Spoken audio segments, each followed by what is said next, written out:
Welcome to Cybersecurity Where You Are, the Center for Internet Security's podcast. I'm Sean Atkinson, CISO at CIS. And I'm Tony Sager, Senior Vice President and Chief Evangelist at CIS. Cybersecurity affects us all, whether we're online at home, managing a company, supporting clients, or running a state or local government. So join us on Wednesdays as we discuss trends and threats, explore security best practices, and interview experts in the industry. Together, we'll clarify these issues, creating confidence in the connected world.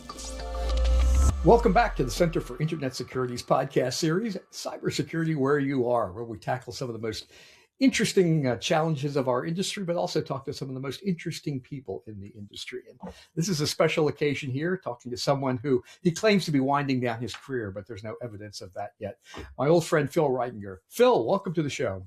Thanks, Tony. Glad to be here.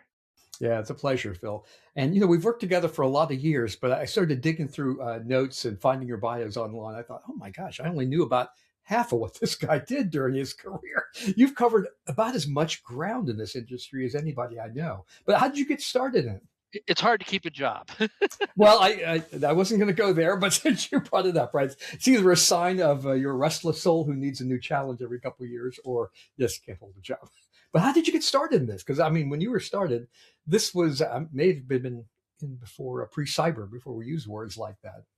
Yeah, it was during the infosec era. So, the way it all sort of started is I was a computer science and electrical engineering undergrad student. And most of that was even the electrical engineering was on the digital side. So I was primarily in programming. My senior project, I wrote a fourth interpreter in 6502 assembly code. Another reason to admire you. I would say fourth is the only programming language I could claim any expertise in. So you're my hero. So after that, I went to law school for, unknown reasons. And with sort of the thought that I was going to be like a patent lawyer or something. Okay. And I went to law school in the Northeast, and knowing that pretty much all the patent law work was in the New York City area, I quickly decided that was not for me because it was just too cold. And so I went out, I did a bunch of different things, but I ended up at the Department of Justice doing civil litigation. And I found about this thing called the Computer Crime Unit in the General Litigation and Legal Advice section. And I wanted to work there. This was in the 90s. And I started stalking the person who had the section, well, actually it was just a unit then, Scott Charney, and harassed him until he eventually hired me as the number 6 prosecutor in 1995. And I've been doing it full time since 95. Resume includes cyber stalker. Let the record show. Wow. And so, but who are the kind of folks that were in there? So obviously Scott is a well-known character here, but Scott, who are the kind of folks that graduated that work? Yeah, Marty Stancil-Gam were both there at the time. Lots of other people joined, David Green, Mark Eckenweiler, Mark Zwillinger, Jessica Herrera Flanagan. The CSIPS Mafia, because it became the Computer Crime and Intellectual Property section, is pretty broad. Mm-hmm. Megan Stiefel went through there. Chris Painter. Sure, the number of people who are in cybersecurity who spent some time there is broad. Yeah, that's a bit of a who's who for folks, still current in the industry. And did many of them come with some? So you had a pretty strong technical background, right, for someone that I was one of the more technical people. Mm-hmm. One of the few, I would say, with sort of formal training, if you will. But a lot of the people were, for Scott Charney, for example, his father was a programmer, and he'd been doing tech stuff his whole life. And then Mark Eckenweiler, you probably know Mark. Right, Mark was a classics major, right? But he'd been, at the internet from the very start and was doing things with domains, and so, everybody who was there because they loved it. Yeah, and those were kind of wild and woolly times, right? Every investigation, every prosecution had to be a first of. Any other lessons learned from that first experience? Well, I mean, there are certainly lots of lessons learned, in retrospect. What I'd say is it remains shocking to me how little is new, given how much has changed. You know, the same types of issues we saw then are the issues we see today. It's just, there's been more automation, more moving forward, but, exploiting trust, failures in authentication, difficulty in keeping software up to date. All of the things that were around then are around now. It's just, it's old wine in new bottles. Yeah. And I have that same feeling also, Phil. And I went back to look at a talk I gave in 2004, where there's a slide sort of characterizing the state of play, and I look at it and go, "Wow!" I have two reactions. Yeah, that held up pretty good. And then the second reaction is, I don't think we've solved any of these problems yet.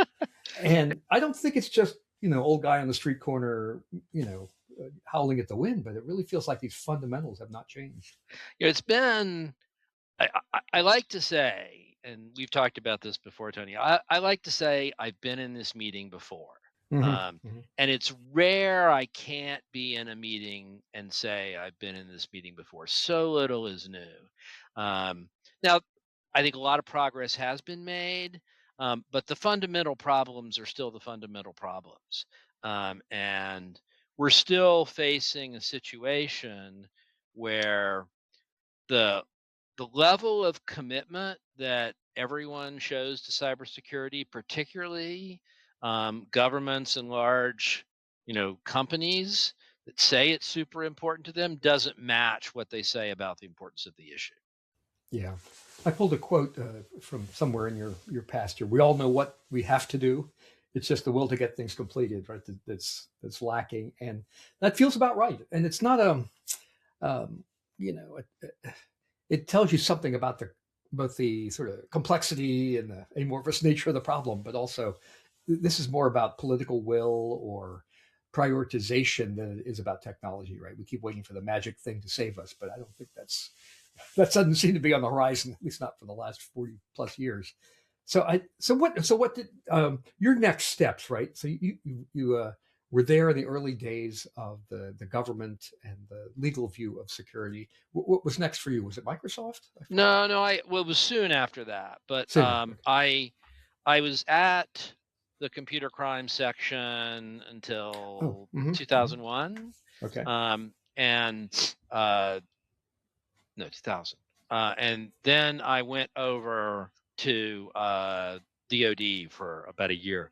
Oh, okay. DC3 maybe. Right, I ran the Where was? DoD Cybercrime Gotcha. Center, so I was the first Forgot that. Yep. executive director there, and I left that.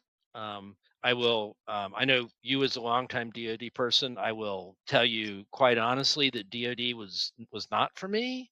It just was a very different culture than I was used to, and Understood. uh, Understood. I left and I went to Microsoft then.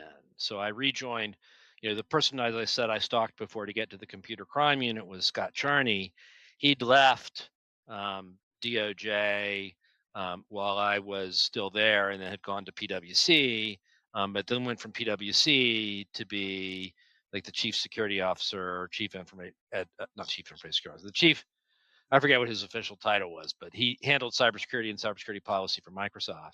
And he recruited me to leave DoD and go there. So I was there for 6 years after that. So what did you learn being on the inside of the big IT company that, in terms of these unsolvable problems or how the nature of the problem that we're all trying to solve?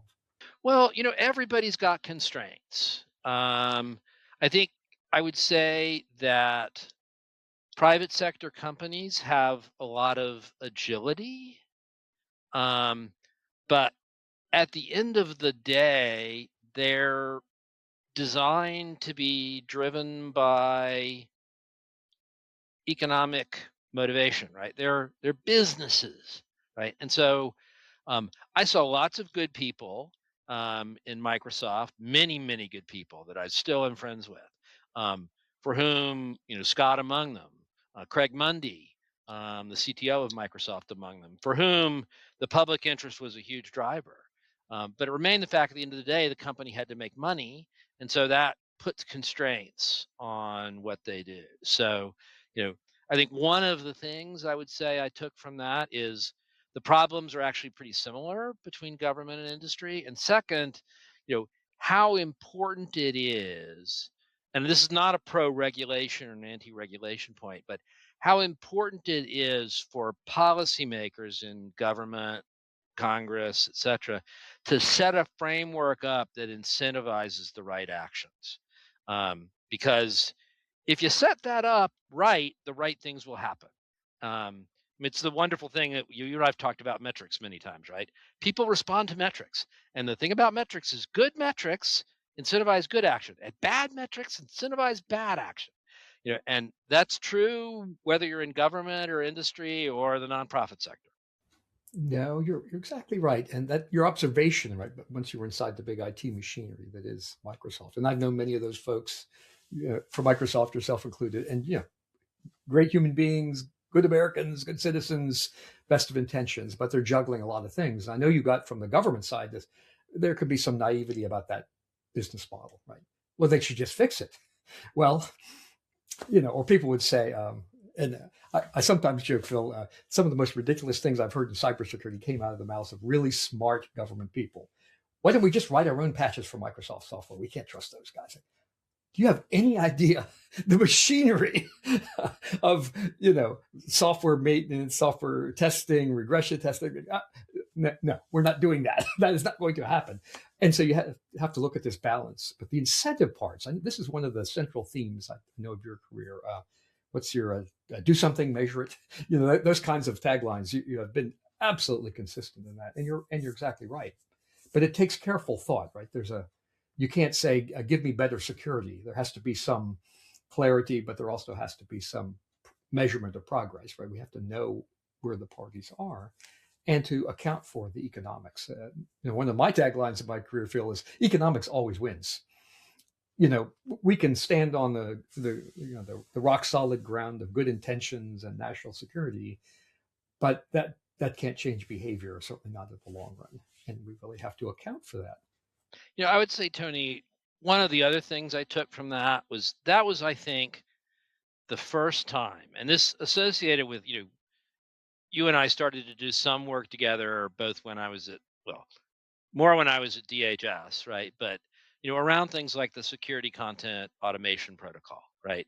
I became convinced early this millennium that the problem for cybersecurity was scale.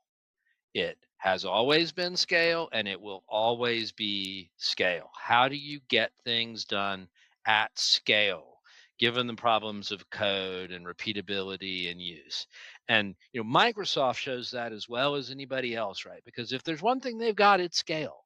And governments face that all the time because they're having to deal with entire economies or even the global internet.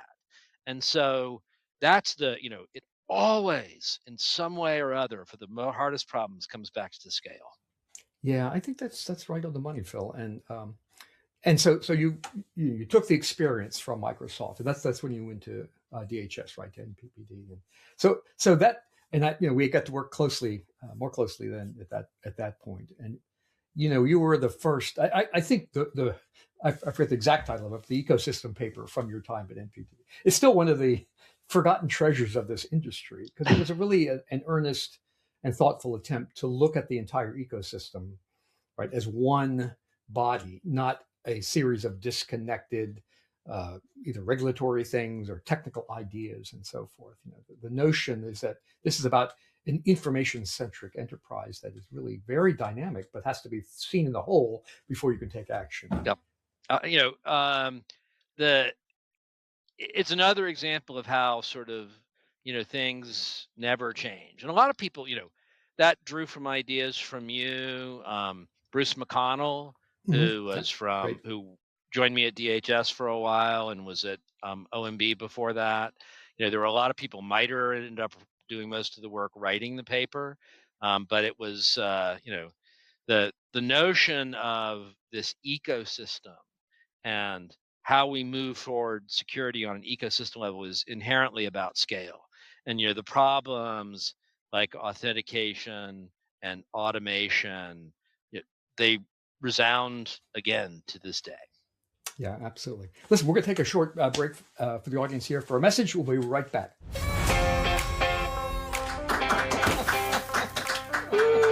Happy 25 years, CIS. Back in 2000, a bunch of experts from government, academia, and private industry met at the Cosmos Club in DC. Their mission was clear: help local communities, businesses, government, and critical infrastructure defend against cyber threats, regardless of budget or expertise. CIS was born to fulfill that mission. So, Tony, how have we done so far? Well, let's take a look at the numbers. We detected and mitigated close to 320,000 cyber events, protecting public and private sector organizations. We also blocked over 3 trillion potential connections to known malicious, suspicious, or otherwise risky sites in defense of critical infrastructure. In 2024 alone, our guides received 1.5 million downloads for their straightforward, actionable security guidance. And let's not forget 150 episodes of Cybersecurity Where You Are. Certainly unforgettable, of course not. And honestly, Sean, that's just the beginning. Absolutely. It's been an incredible 25 years, and we're just getting started. The future of cybersecurity is evolving fast, and so are we at CIS. We may not have all the answers yet, but we've got the right people, the right mission, and a global community behind us. So here's to the next 25 years of innovation, collaboration, and impact. Join us on the journey at cisecurity.org. Hey, Phil, I want to come back now to that point you were making about scale, right? And I think one of the things you recognized when you pulled that study together in the paper was it's a kind of a scale you have to build in a distributed fashion, right? There's no one vendor. There's no one policymaker that gets to decide that. And thinking about the complexity of sort of the technical issues, I'll call it the machinery, the movement of data here and there, and then how it gets used, and our understanding of the fidelity of it, right? In that kind of environment, authentication is everything. You have to be able to, I don't take action unless I have confidence in it. And so some of that, you mentioned some of the NIST work in the security content automation protocols. Some of it came true, but it never quite hit the scale, right? The thing that really applied to you. Did we miss the mark there, or what are the barriers to the? Well, we're still struggling toward it, Tony. I think. I'm more happy about the things that happen in authentication than in most areas. There's been considerable progress with, FIDO and a lot of the other work, the rolling out of pass keys. There's continuing progress there. The notion of automation, we continue to see more and more automation, and I think AI is accelerating that. The biggest challenges, I think, fall in, for me, the third. I have 3 prongs for scale, and the third prong is interoperability, right? And we get progress there, but it's at best 2 steps forward and 1 step back. And everybody wants to build their own silos. Even the people that work with open source want to build their proprietary silos with open source. They just want to build the silo out of something else. They're trying to build their walled garden in a sense. And we've never really, the idea of that paper, which is we talked a little about it, but it's about automated collective defense. Because what really drives all of the only way we're all going to be successful, and the only thing that defenders really have in their favor is the amount of the internet that is still good, right? And so the ability to gather information, gather intelligence, especially with automation. This is something we're saying, as I said, back in the aughts. It really could drive action on a scale where it's not everybody defending themselves. It's an ecosystem defending itself. But that requires interoperability built in from the start. And that's never really happened. It's gotten better, but only a little better, I think. I think I think that third point of yours is really true. And it is still a struggle today. Yeah, some of those technology issues, the identification and so forth, have really gotten better. But you're right. At the time when I thought was that sort of late aughts, 2010ish, 2011ish, was really one of the high points of the industry. I think I think back to it and say, yep, there were some high watermarks there. But what it took was, relatively speaking, a handful of people who agreed on this bigger common vision of an ecosystem, right? And because you're convincing competitors essentially to give something up, right? Sort of their own cylinder of excellence. I don't use silos. I go to cylinders of excellence, and their ability to lock customers into a particular way of behavior that makes it expensive for them to leave. And so we're asking people, for a greater good, to take action against their direct immediate interest in favor of this collective defense. And that was an excellent term. It was the earliest I remember that, where it's not just let's be nice to each other, right? And we'll throw some indicators at each other every once in a while. We are, in fact, engaged in a collective, which means information from lots of places, a whole infrastructure of trust, and the triggers for action. So I haven't given up on the dream, but I think I would agree with you. There was a lot more we could have done, but at that time, it really took a handful, I think, of people to have that I story. will say, it's easier in some places than others, right? So two of the factors that I think really drive the ability to collaborate and interoperate are the extent to which you're interdependent and the extent to which you compete on security, right? So like the the the best place to try and build collaboration is in financial services. And that's because, you saw this with the success of the FSISAC, right? And that part of that had to do with the fact that the Treasury Department was really forward leaning, through people like Brian Peretti, to get people to come together to be in the FSISAC. But the financial services companies recognize that when there's a security incident, it hurts them all, right? And so they don't compete on security. They all want the internet, for the most part, to be as secure as possible. Right? And so that's an environment built for collaboration. IT platforms, Microsoft, Apple, Google, that's more of a challenge, right? Because they're competing based on security. Yeah, that's a great observation. I think you're right. The dynamics depend upon the position that you're in and what you see as your competitive advantage there. But I think again it will take some mix of collective action, but also a collective vision, right? That will come from not just the federal government, but enough people in the industry and nonprofits, et cetera, to take us there. So let's jump quick. So post DHS, what was your path then? After DHS, I was the CISO at Sony for about 3 years. And after that, I knocked around for about a year doing consulting and stuff like that, before I became the CEO of the Global Cyber Alliance. Right. Yeah. Yes, that's kind of brought us back into the same domain, and we've really enjoyed the chance to reconnect on all this. So to to the nonprofit space. I mean, you have covered as much ground as anybody I know, Phil.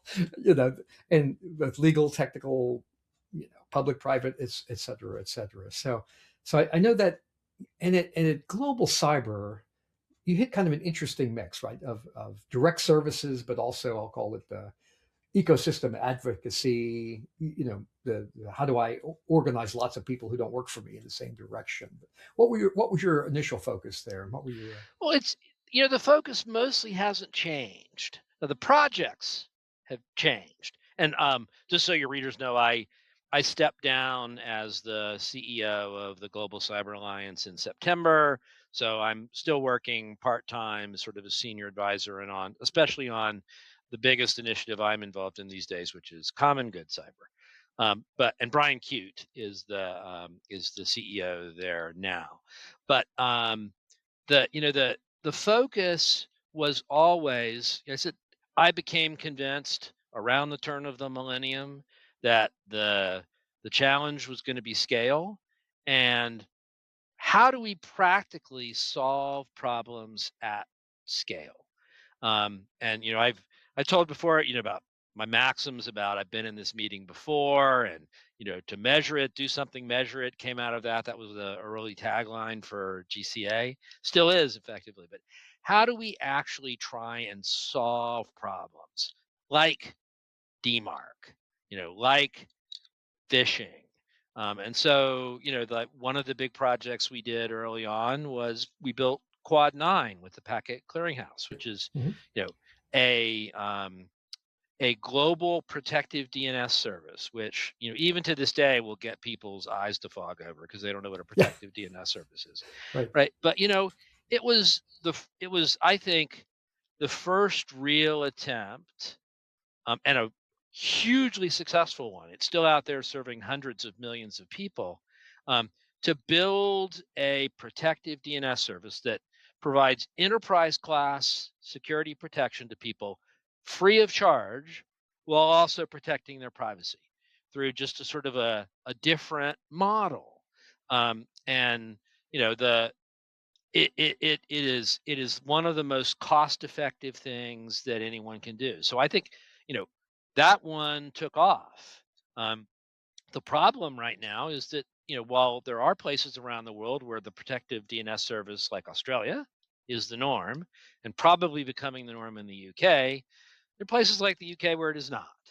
I'm sorry, where the UK is, but the US it is not, right? Because people just haven't been able to pull the levers and say, how do we make this? How do we make this everywhere? And it's not hard to do. It takes a smidgen of political will, and that's all. Yeah, and it's so foundational, right? That you think, hmm, we can't get we can't get this. What? How are we going to deal with something more complicated, expensive, subtle, etc. But you're right. It's that message, and taking the serious look at what are the, I'll call it, infrastructure things that we shouldn't ask individual enterprises to solve, but really need to be solved at scale. That is, clearly the kind of strategic thinking that I think is often missing in our industry. And GCA's focus was always, more on the how do we actually build something, although you could go all the way up to the policy space. It's just we tended not to tackle the pure policy problems because sometimes those can be intractable. So I'll throw out one idea that I've Okay, shared with a few people before. sure. Why don't we simply say that if you are offering a service and controlling data or providing things that have economic value and you use single factor authentication, you're strictly liable for any harms that come from a failure of authentication. Just that one thing, simple. All you got to do to get around it is have some form of a stronger authentication. Pass keys, whatever, won't hold you liable for any errors on the back end. But if data gets taken, because you use one factor authentication, and it actually is valuable, right? It's not just, you're signing on to some news website that's throwing spam at you. Overnight, everybody would have MFA. And within a few months, people would be solving the interoperable scale problem because suddenly it's a big deal. Yeah. And for it's fast, those kinds of issues, Phil, right? This has been the history of our industry. You actually get pushback from all sides, right? Oh, we don't have the will. We don't want to be unfriendly to businesses, blah, blah, blah. Then you get the security wizard view. Well, that's not nearly good enough. You're not good, blah, blah. And, we've been fighting ourselves on these kinds of things, right? So you and I both take, and we do that at CIS also, this, hey, I'll take an 80% agreement, 80% solution over 25% or zero where we are today, right? It's nuts to hold ourselves back in seeking perfection. There is no mythical state of security. There's just management of the risk as we go along here. But Yeah, you're the right. downside of being as old as you and I are, we're like I feel for Philip Rivers, right, who just went back at age 44 Yes, to be a right, quarterback in the NFL. It's like, great. somebody posted on, I think, they're going to kill Peepaw, which I still laugh about. But it's like, Yeah, you're the well, old guy on the porch saying, well, that's not going to work. And here's yeah, why. No, but have at it. Go try to solve that. And that's not going to work either because yeah. you bear the scars of all of these efforts that didn't go anywhere or were not ultimately successful because it was just too hard and the political will wasn't there. Yeah, no, I think that's right. And unfortunately, there's a lot of that. And I see that as, I'll call it friction within our machinery, right? These are not more clever bad guys than we know how to deal with. And these are not exotic, nuanced threat reports that we haven't seen yet. This is just the machinery of getting defenses in place. And I think it's been a shame that we cannot, sort of get that collective view right in enough the heads of policymakers, people that can influence the ecosystem. So Phil, in the interest of time, we're going to wrap this up. I'd love to have you come back so we can talk a little bit about some of the future things. And I want to make sure that I get your real perspective on this, because you and I both know lots of people who are, frankly, terrible at retiring. Folks like Steve Lipner and other friends from the early days of this business. So I need to get your perspective, because I'm approaching that date also. And I, as near as I can tell, you're still as visible and active as ever. So we'll chat a little about what might be next for folks like us, and how do we, if we want to still contribute, how can we do that? But also, when is it time for us to hang it up and move on to the next thing? So, any last thought you'd care to leave with the group today? No, I sort of a lead-in or a tease if we do have a chance to talk again. I will say, one of the reasons I decided to step out of the CEO role is I've been doing it for 10 years. And I think new people make things better. People, despite what I said about, new people coming in and saying, not going to fund this or not going to do that, right? It takes energy. And I remember somebody, this was years ago when I was in the government, somebody in the intelligence side said, government is a young person's game. They actually said government is a young man's game, but Okay. we're going to update that to say it's a young person's game. And it takes energy, it takes passion, and I'm happy to offer advice, but it's time for new people to step in, people who look like America and look like the world and can come in with new ideas and say, we're going to tackle this. And so what I'd like to spend most of my time doing is, like, I'm chairing a strategic advisory committee now, is doing that and just sort of helping other people along, helping people bring careers forward, getting them in the best space so they can achieve things, because that's the way you actually make the biggest difference in the long term. You've heard me say this before too. You probably said the same. Cybersecurity is a people business, right? So you always have to go back to the people. How do you grow the people? How do you make them better? How do you create new people that are going to make the world a better place? Yeah, that's a wonderful sentiment. A great ending for us. And we'll explore that another time with you, Phil. Again, thank you for all that you've done for the country, the ecosystem, and it's been just an honor working with you over these years and being part of some of these big ideas. So we'll bring you back for another time. For our audience, thank you for your time and attention. We really, we hope to dig a little more wisdom out of some of my early generation here, and happy to warn you of traps and offer advice and see if we can provide some of that guidance that Phil talked about. So please come join us for this kind of episode and many others just like it. Subscribe to us in the usual ways, and we look forward to catching you for the next episode. Thank you all. Thanks, Tony. Thank you for listening to the podcast today. The thoughts and opinions expressed by our podcast guests are solely theirs and do not necessarily reflect those of CIS. Tune in on Wednesdays for a new episode. And in the meantime, visit our website at cisecurity.org. Together, we'll continue our efforts of creating confidence in the connected world.